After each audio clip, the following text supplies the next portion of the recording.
Senator Karen Little invited Sky News to her family's country in Central Australia, where she outlined her vision to improve the lives of Aboriginal people. Karen Little knows the value of hard work. It's a family trait practiced for almost 7 decades on the rugged landscape of Angus Downs Station, about 200 kilometres southwest of Alice Springs. My great uncles who actually owned the pastoral properties, their father had bought the property, it was a sheep property back then, and handed it down to his sons, Arthur, Harold and Milton. The family name is still etched on the remains of this Blitz truck in the dump at the neighbouring Mount Ebenezer station. Senator Little says her family's story dispels the myth that Aboriginal Australians weren't entrepreneurs.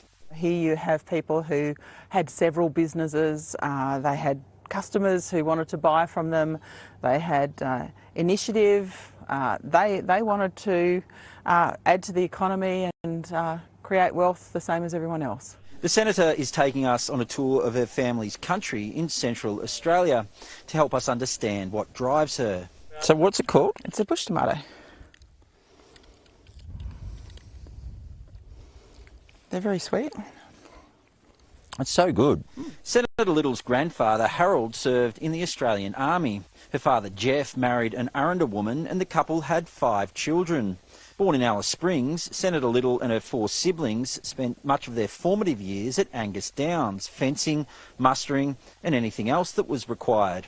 The station helped employ up to 300 people from the nearby Impampa Aboriginal community. The local community had a goat farm, you know, people know that story. They used to sell milk to the tourists coming past. They used to sell their artwork to the tourists going to Uluru. There was a whole economy that got together that actually provided an income to people living in this remote area. It's a far cry from the state of many Aboriginal communities today and begs the question, what went wrong? Well, I think when you ask people that question, they will often use the word welfare. They use the word welfare. They say, well, people were working and then there was welfare where people no longer had to work. After leaving Alice Springs, Senator Little had a successful career in journalism. She later worked for Santos as the Aboriginal Participation Manager, where the company surpassed 1,000 Indigenous people in work and training. One of Karen Little's proudest achievements came when she worked for Voyagers at the Ayers Rock Resort here at Uluru.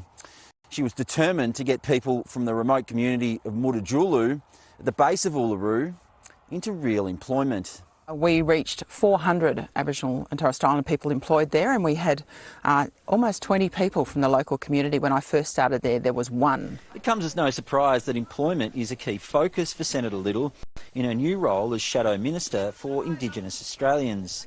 The key is real jobs. Real jobs are not an Aboriginal employment program. Real jobs are jobs in the real economy. And she says the path to employment begins with education.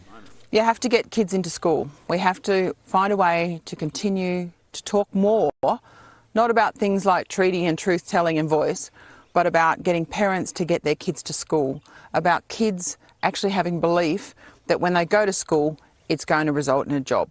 After the Coalition's landslide defeat at this year's federal election, the prominent campaigner against an Indigenous voice to Parliament is determined to keep the government on track. I won't accept some of the noise and some of the nonsense that gets peddled around some of these issues. I want the focus to be always on outcomes and always on the most vulnerable people. That's a task that will require some serious hard work. Matt Cunningham, Sky News.